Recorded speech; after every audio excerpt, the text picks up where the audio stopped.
regulation in a state and letting agency.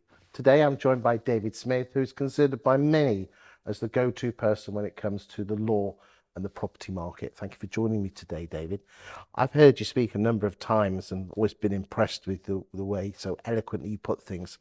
And today I want to talk to you about RoPA and regulation. We're filming this with 3 weeks to go before the general election. On the assumption that Labour do get in, we're probably going to get some regulation. What's your thoughts on this? Talk to me.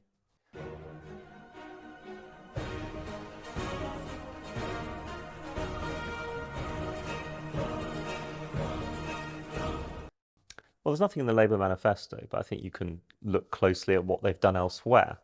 So the Leasehold and Freehold Reform Bill actually did get rushed through Parliament and became the Leasehold and Freehold Reform Act just before the general election led to dissolution. But as part of the process of that legislation being pushed through, or before it was pushed through, as it was passing through the House of Lords, Labour put down amendments to compel all agents to have minimum educational standards.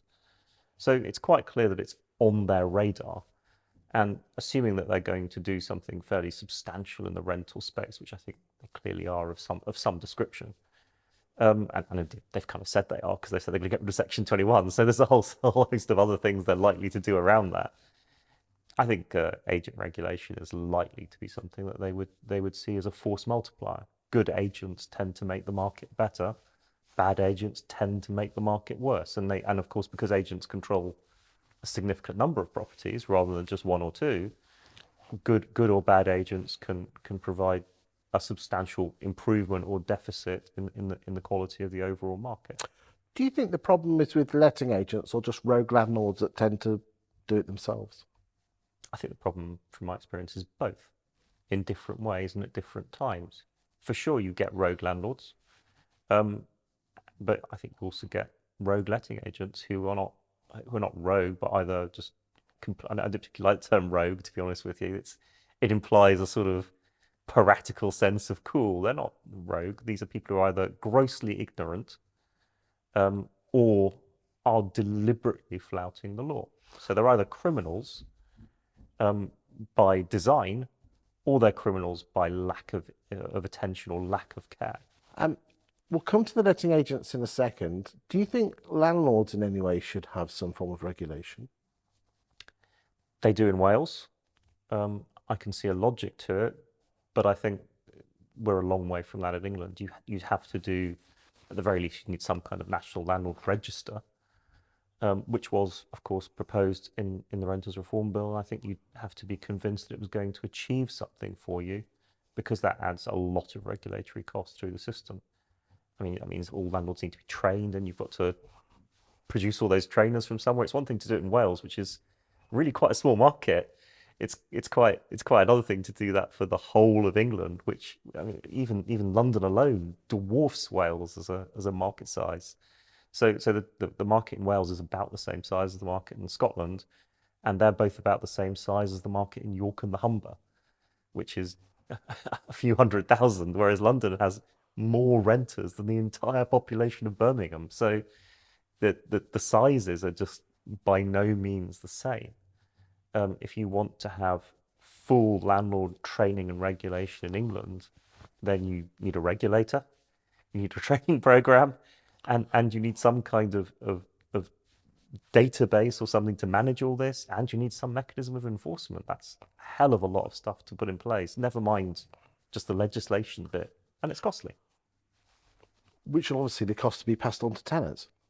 Yeah, eventually landlords will pay the cost, but the reality is the end cost at some point will come into tenants. And to be fair, this is a point across all consumer regulation. At the end of the day, when you buy a toaster, there is a cost within your toaster that relates to it being CE marked and you being reasonably sure it's not going to fuse your house or lead to catch fire or lead to you being electrocuted. And up to a point, most consumers are prepared to expend some money on that.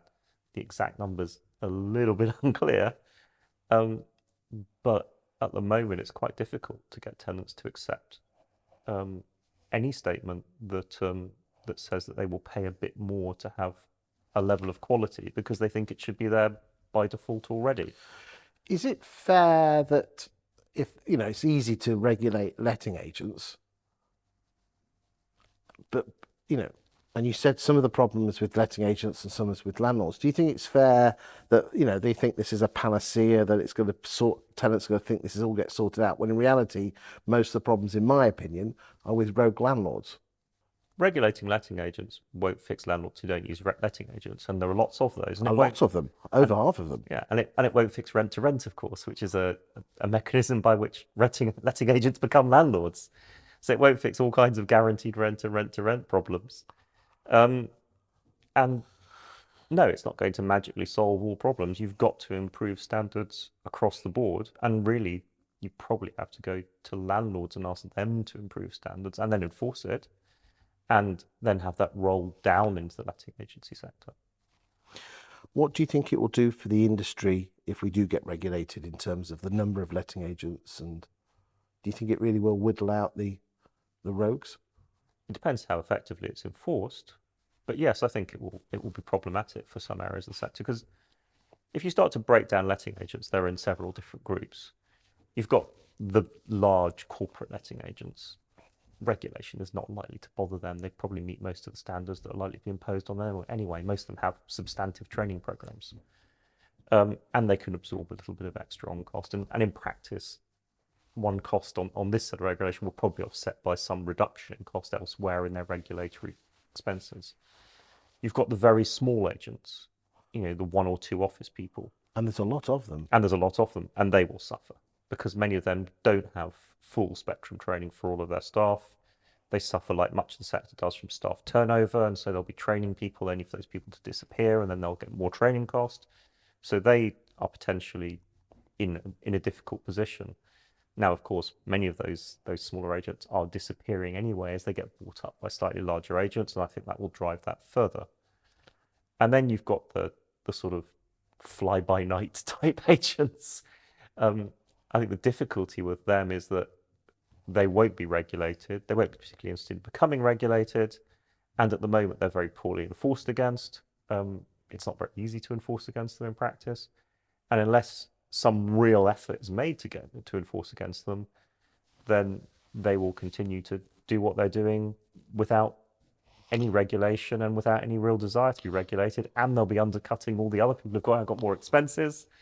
And so they'll be worse. So it's almost irrelevant whether we do have regulation or not, it's whether it actually gets enforced. All regulation is worthless unless you enforce it. If you don't enforce regulation, then all it actually becomes is a sort of tax on decent people. And that's true across the board. You know, if I say that the speed limit on the motorway is 70 miles an hour, or any number of miles an hour, 55 miles an hour, but I don't actually do anything about it, then I might as well not have a speed limit. And so people who complain about speed cameras and all these other things are sort of complaining in a sense that people are being, that there's an effective enforcement regime in place. Now that either means that those people were actually kind of breaking the law a little bit, and think that the new scheme is overly enforcing against them, or actually complaining that the system is ineffective in its enforcement and is not in fact doing enough. Some people have said that regulation will drive fees up. Surely just working out what the rules of the field are, the game, won't physically actually improve fees. It's by per se, will it? I'm no expert in agency fee models. That's more your field, but it seems to me that for quite some time, agents have spent a lot of effort fighting each other for the same pie, often by reducing their fees, and there's a sort of constant shrinkflation going on in that there's a slight reduction in fees and there's a slight reduction in services, and these things slowly drift downwards as people try to fight, instead of actually doing what they should be doing, which is trying to understand why lots of landlords don't use agents and trying to increase the pie and get more landlords on board. I mean, isn't it fascinating that open rent market share has gone from around 4 or 5% in 2019 to at the moment she's at 21%. Yeah, but is it by getting new landlords to use agents, or is it by simply taking a bigger slice of the existing pie? If you look at the stats, the rental market, even though more landlords are selling up, the net effect at the moment is a kind of a holding pattern in terms of the numbers of rentals. So I would say the vast majority of the growth of open rent is existing landlords saying, this is not worth my while, I'll do it myself. And the agent's not giving good value or perceived to be giving good value. So I think more regulation, there's some evidence, it's unclear, but more regulation tends to drive landlords who are doing it themselves to either sell up or to turn to an agent if it falls within the financial wherewithal to do so. Obviously, queering this pitch is the big growth of build-to-rent landlords coming into the market. And some of them do it themselves and some of them use agents. I suspect over time they're going to slowly drift actually towards using agents, because the more complex you make the market, the more incentive there is to actually go and turn to someone who's specialist. And, the same thing can be applied to solicitors. The solicitors are only valuable while the law is too complicated for your average person to fully understand it. As soon as you have an area of law that everyone understands, although there aren't many, then solicitors tend to get chopped out. And employment law is a good example. Employment law has been, over time, made less complicated. Non-solicitor players have got involved, and solicitors have tended to be pushed out. There's been an attempt to do that in terms of property eviction, but with rather mixed success, because many of the non-solicitor players aren't really competent in what they're doing and have very little idea of how complicated it actually is. Well, David, any time will tell whether the industry does get regulated. I want to say thank you for your insight. My pleasure.